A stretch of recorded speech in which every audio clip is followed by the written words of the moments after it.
Remittances from our relatives abroad, the Ghanaian diaspora, reached a historic high of $7.8 billion in 2025. Mr. Speaker, this is the largest annual inflow ever recorded in Ghana's history. This reflects not only confidence in the Ghanaian economy, but the enduring patriotism of our citizens living and working abroad. Mr. Speaker, these remittances they bring back home support households, they finance education, they build homes, they provide seed money for businesses, and best of all, they stabilize our foreign exchange position. In many respects, our diaspora has become one of the country's most reliable development partners. Without contracts, conditionalities, or fanfare, they are easily one of our most reliable development partners. We must intentionally ensure that citizenship, rather than place of residence, determines one's right to serve the Ghanaian Republic. Ghanaians worldwide who pledge allegiance to this country of theirs and make substantial contributions to its development should not be barred from active participation in public affairs, including the opportunity to hold public office, provided there are appropriate measures to ensure loyalty and accountability. Mr. Speaker, I'm personally in support of the bipartisan bill currently before this House, seeking to address this matter. And it is my hope that it will be passed expeditiously so that our compatriots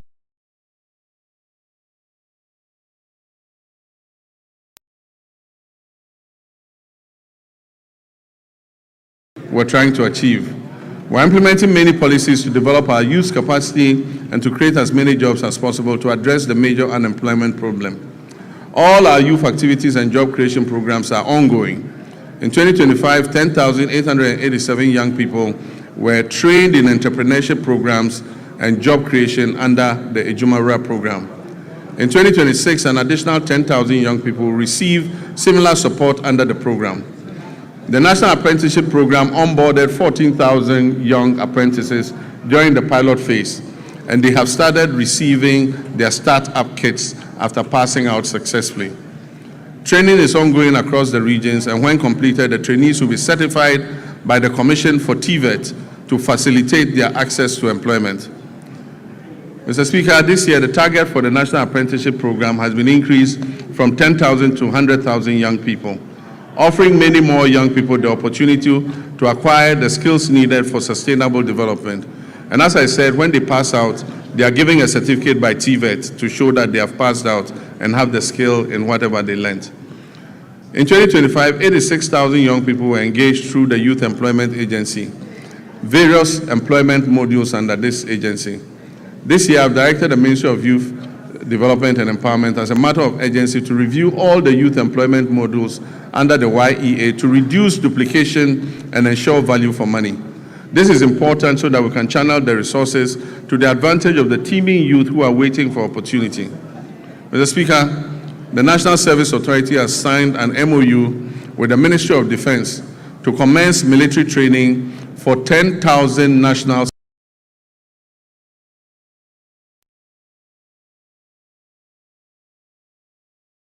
service personnel will receive call-ups to report at various military centers for training. Mr. Speaker, this was a program initiated by our late Minister for Defense of Blessed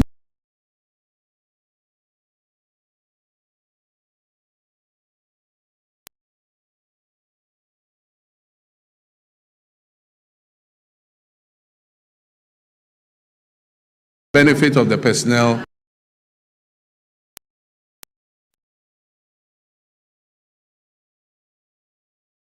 in Ghana's trade and agribusiness and industrial sectors to boost our competitiveness in export markets, encourage value addition, and generate employment for Ghana's large youth population.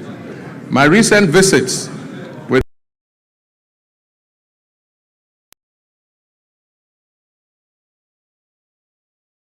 initiate expansion works on factories has convinced me that Ghana is on the right track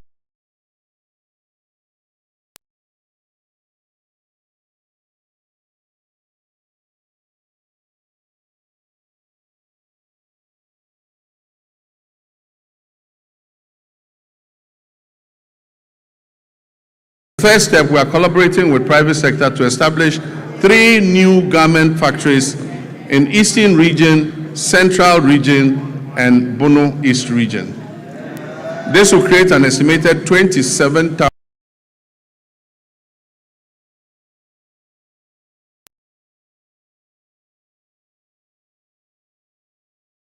strategic investors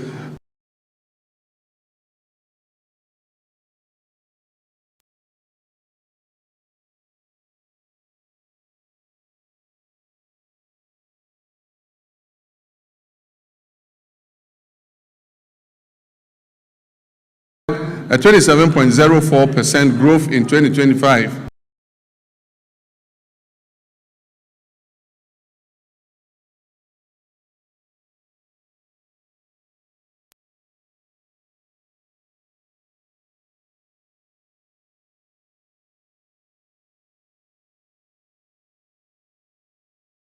Export sector.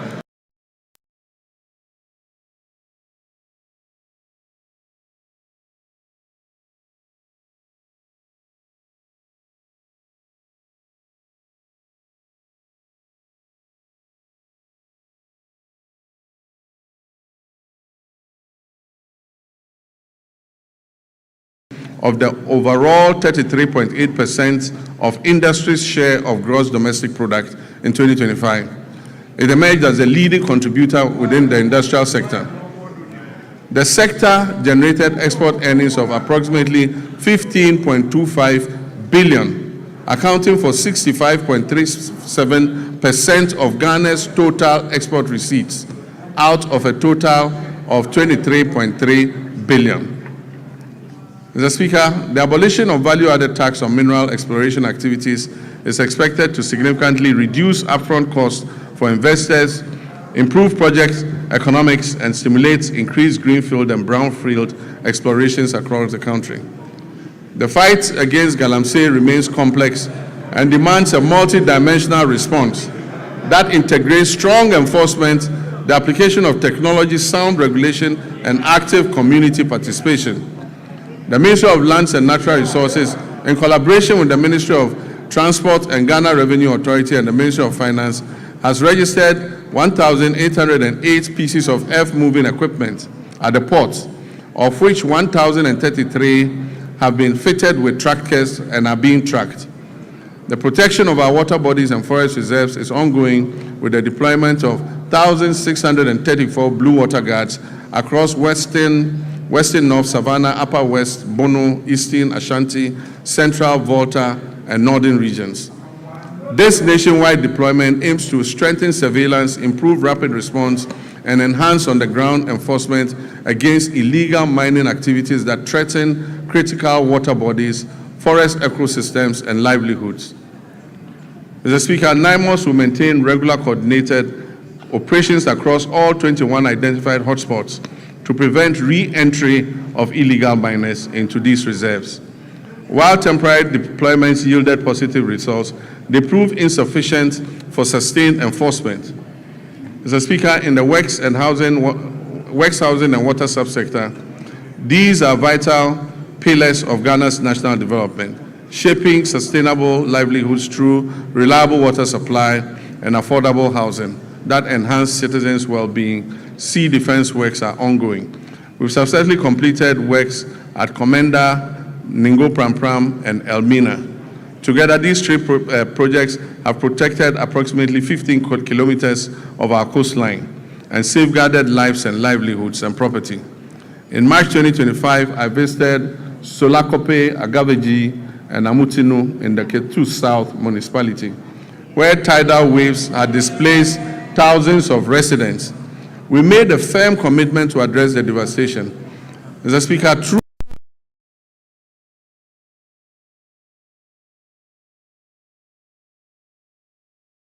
the contract, and in August last year, I officially cut short to commence the project. I'm pleased to inform this House that the project is currently 25% complete, and calm has already been restored along the coastline. Notwithstanding these actions, flooding remains a major infrastructural challenge in the country and a top priority for this government. A task force on flooding is in place and coordinating the national mitigation efforts against flooding.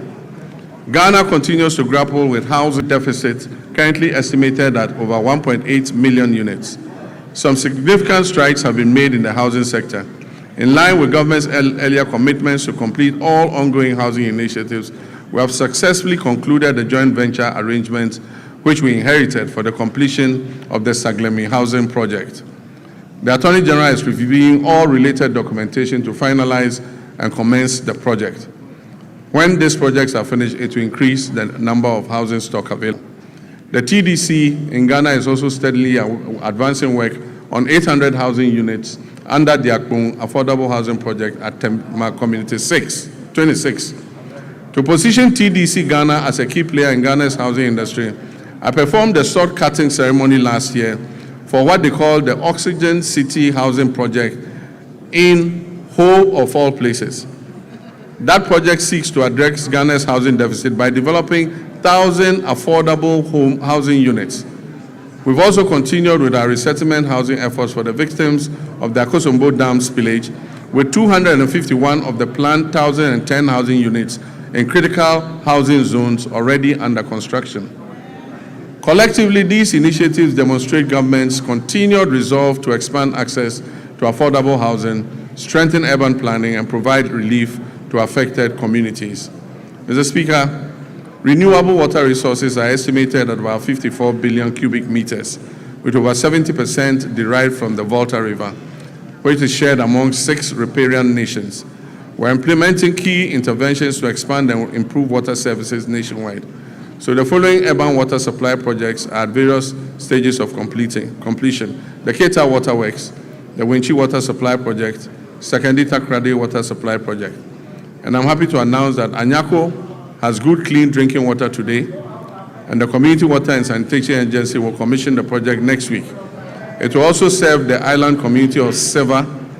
We will begin preparatory work on the Damango and Sunyani water supply expansion projects and seek to finalize all financing arrangements for other water supply projects in Tamale, Yendi, Techiman, and Takwa. Mr. Speaker, the Danish government has allocated grant support to improve water supply services in low-income and high-density areas in Wa and Bolgatanga, aiming to address water challenges and provide relief to vulnerable populations. Mr. Speaker, the following rural water supply projects are ongoing: Asankregwa, Sehuyoso, Duadaso, Kwemandamfa, Goso, Dwabing, Aveime, and Edumbamso. To strictly follow the resetting agenda and secure sufficient funding, the Ministry of Finance has allocated 6.3 billion Ghana cedis to the District Assembly's Common Fund. This amount covers 4 quarters of the 2025 fiscal year, and it has been allocated to all 261 metropolitan, municipal, and district assemblies to execute their activities outlined in the medium-term development plans and annual action plans. Mr. Speaker, out of the amount released, a total of 4.3 billion has been dispersed to all MMDAs. The 4th quarter installment is being processed and will be disbursed soon. Mr. Speaker, all members of this House will agree with me. All members of this House will agree with me that the flow of resources to the district assemblies is unprecedented.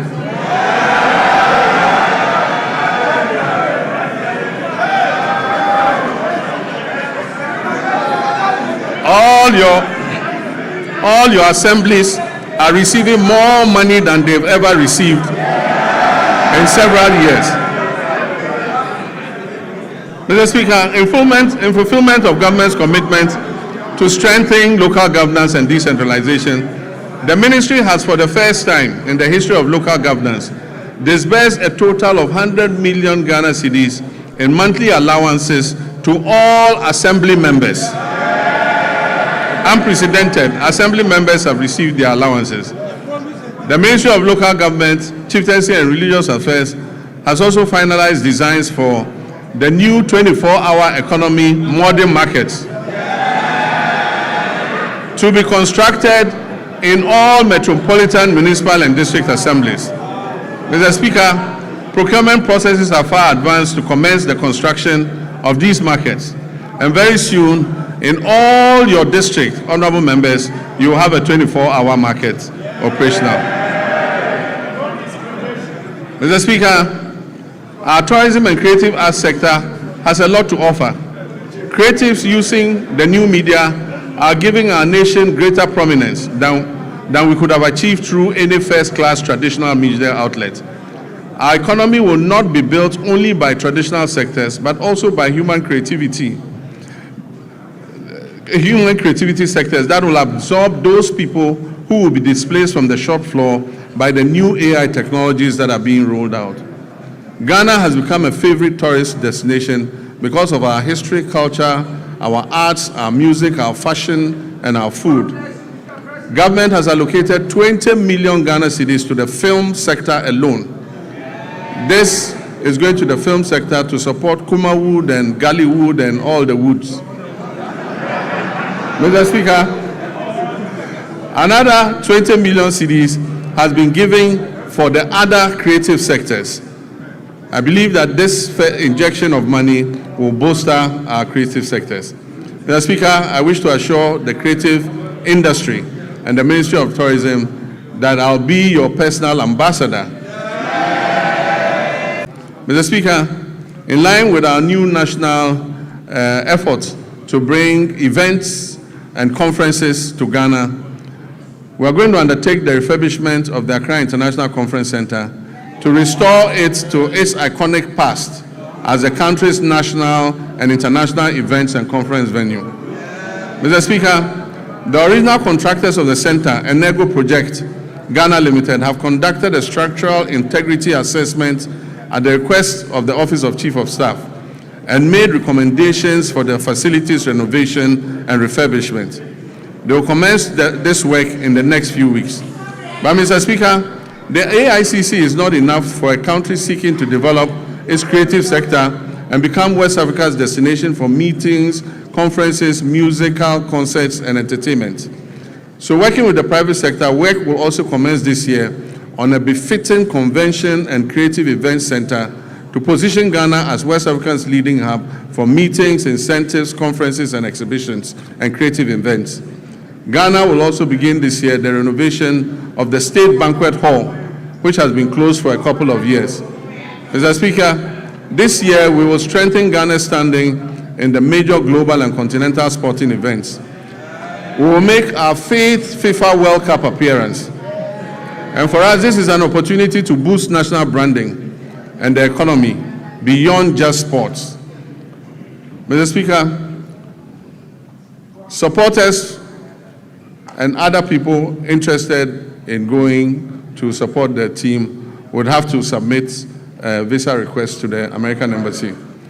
We are being told that we must ensure that supporters who go return on the visas. It has taken a lot of work to restore Ghana's 5-year non-immigrant visas and take us off the ban list. It is my hope that this event will not send thousands of Ghanaians to America and get us back on the ban list. Mr. Speaker, the Black Queens will compete at the 2026 African Cup of Nations, Women's African Cup of Nations, building on their bronze medal finish in Morocco. At the youth level, Ghana will participate in the 2026 Youth Olympic Games in Dakar with a multidisciplinary team aimed at strengthening long-term elite pathways. We'll also compete at the Commonwealth Games 2026 in Glasgow, reinforcing Ghana's presence across the Commonwealth sporting landscape. Mr. Speaker, as a member of the Ghana Journalists Association, I've been deeply concerned about the abuses suffered by journalists at the hands of some of our errant security personnel. I've asked the leadership of the security agencies to take firm action and to reorient their men and women on the need to be accommodating to journalists who are only doing their job of keeping citizens informed. I've also been concerned about the state of our state-owned media, most of which have suffered from historical underfunding and grappling with deteriorating infrastructure and facilities. I recently toured these media houses to learn about their challenges at first hand, and we're currently putting together a revitalization plan to leverage their valuable assets and re-inject life into their operations. The reintroduction of the Media Development Fund is also being reconsidered to support the Ghanaian media. Mr. Speaker, as I conclude, during my recent trip to Zambia, we saw what a united Ghana can achieve on the global stage. A simple mislabeling of our culture could have reduced us to a punchline. Instead, we moved with speed and confidence. We corrected the record. We turned what was supposed to be ridicule into reach. We turned confusion into connection. We taught what could have been a negative social media trend into a handshake of friendship with our Zambian brothers and sisters. Mr. Speaker, for most people, that episode was just a fleeting social media frenzy. Yet it served a greater purpose. It showed a nation that understands its brand equity. It showed citizens aligned around a common identity. It showed a country that knows who we are and refuses to be defined by others.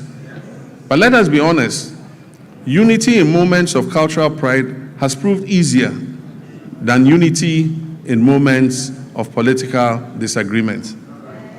If we can mobilize that same collective resolve for our development agenda, we will see real progress. And that mobilization is possible because we are the descendants of a people who united against political subjugation. We resisted economic exploitation and we fought colonial oppression. Mr. Speaker, our pursuit of national development today demands that same unity of purpose. We must reject misrepresentation and distortion that detract from our collective progress. We must guard our development as firmly as we guard our cultural identity. We must act as one people with one purpose. Mr. Speaker, in public life, there is a simple maxim we're all very familiar with, and it says that the buck stops with the president.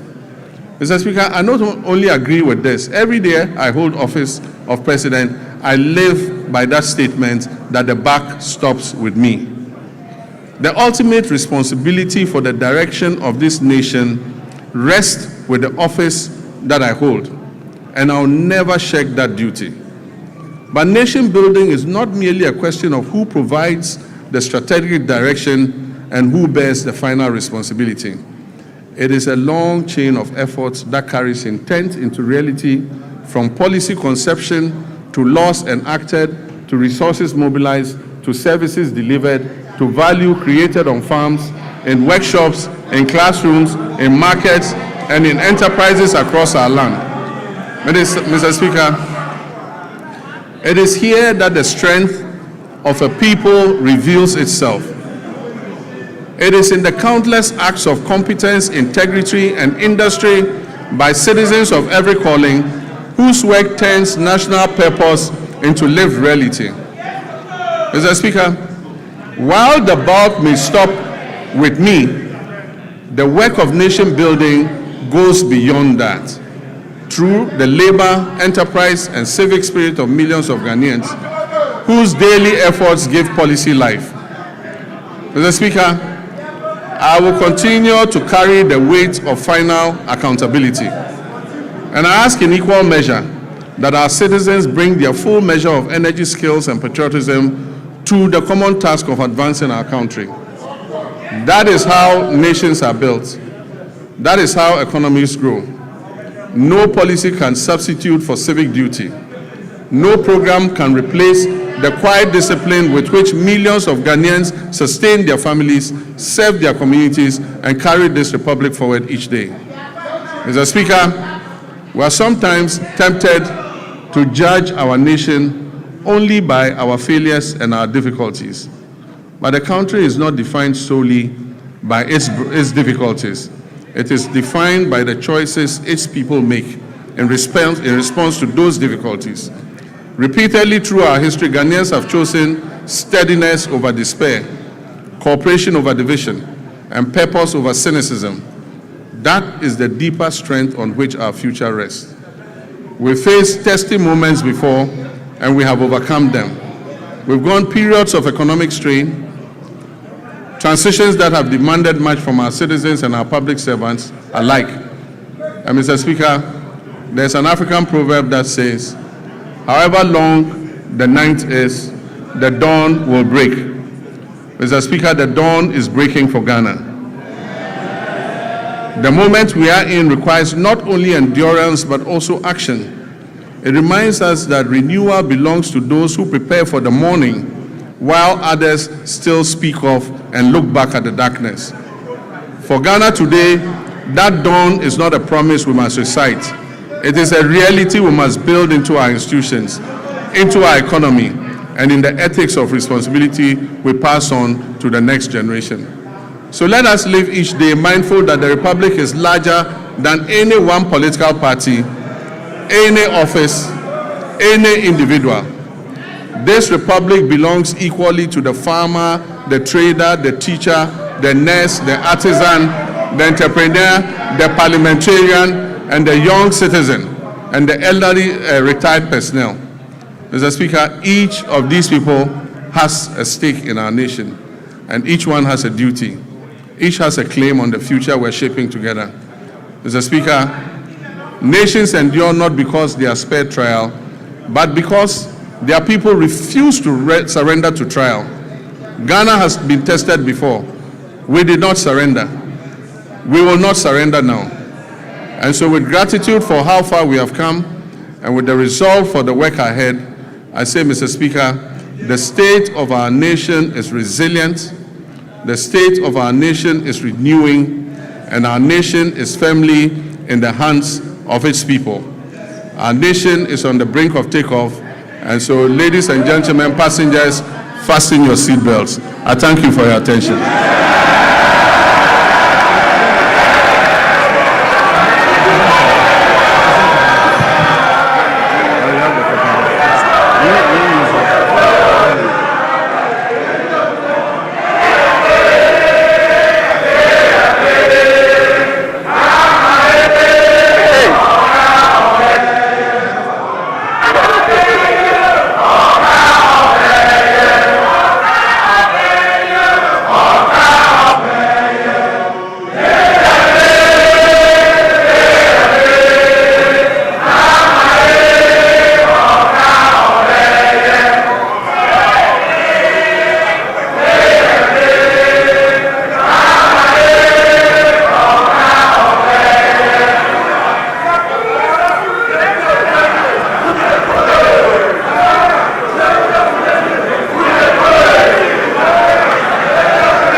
Honorable members.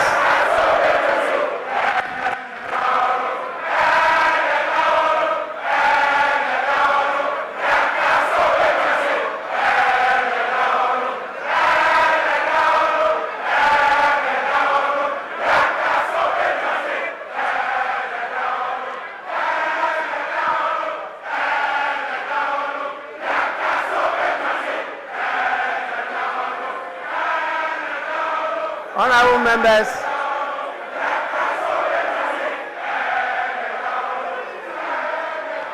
Honorable members.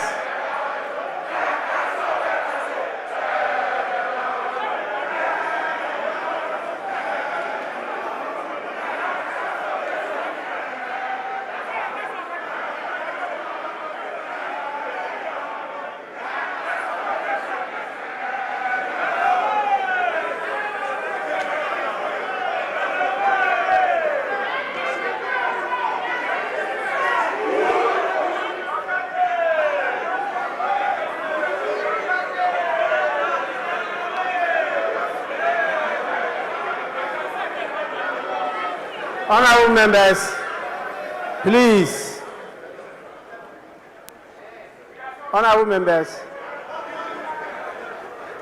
you know we are in this together, and you understand as accomplished parliamentarians that when the speaker is on his feet, every other person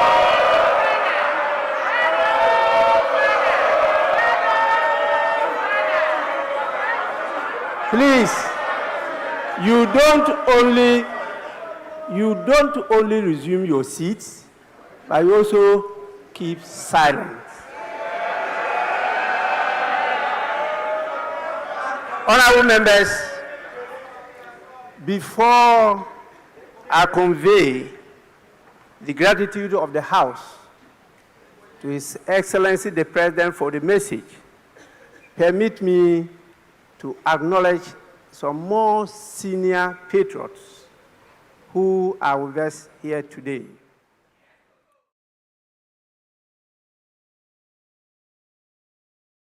Mi bla mi apa sit beto aliji black ala be evoa ele joji ele spiriji mi azocho se otakwe famole imeke dukro la mahama enagbeda shikude ale ike dukomolengu ele nkude nuvuvuvo nchita mi o ha gona gegegere ji mana mi nya dongo gbobe ye do ha chi ole gbonye mi o asubo mi tikata legota mi gbagba jege agere mi fa ganyao economia mi agere mi fa agbalanso nya yin education mi gegegere energy sector yin mi fa ejonyao ole vavina mi ava gere mi apo mozo nyanye transportation sector ha mi gagara akpamo mokwa na mi aha ako agbato asede afima la bamite kata madrogo tare ma komon popo na wanu hanu ikene se dukula panyama na atenu ade de mi agbo efie kona show tv nu pomo a wona toke ikenye aji mfie nye dukula mahama pagboda shi ike wona le se otakwa pam na dukomo view kata kude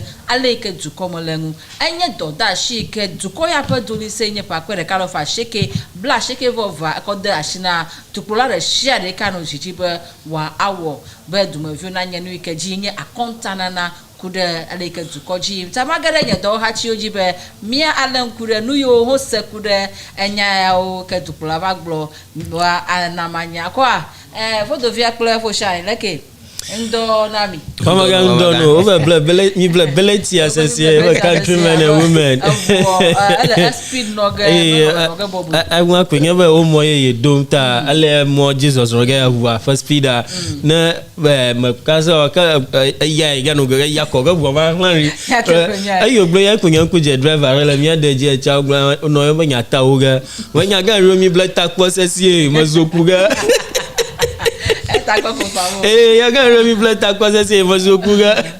All right. Mia agade enyama. Don't go by ECG top career agreement am over metenu matter home yom yapa nuike mi no mo pomna hafi duklola ava nagbeda shio kakama gere fodovia gbogba egba new kere no mo pomna wo wenye aduklola kokko via wa badumavie ne New York na mo pona atoshi ojia. Yes, mama ga ma globe eglo ero aro gadado gaka do kana mo kpom na ba wo ato shiwa nyamatanji ese nyago biada kalamu to ba egblitra ba nyaba yoma awena na ma egbona waga ba yogbona ba importation waga sugbo ikena nya koko bledela ike ato chef ma clear fiber agric sector afi to gbanto ikena na eglo ha ikena nya ajopa anyaw malamo kokoma ba mi tutuna na nkeke ma ajonyo afura na mi juma gato tomu de miapa ndomi aro miapa ngutodo mo mia asena na chunguchi for example ikemi la via amarola chizi mafia nkakanenya le eastern region na gada so manya asankra duo hopla mi duo ro malafma for this enya ola chizi mafia fia avo water hydro anchi ala mia asena na makuda hayonguchi gaka agleba yoga deptado khamikananya energy sector leviado yo khamika yo amokpo gana numau ha now fertilizer akplamu agbedelon to gbogbo ba ro fa shi gaka nanya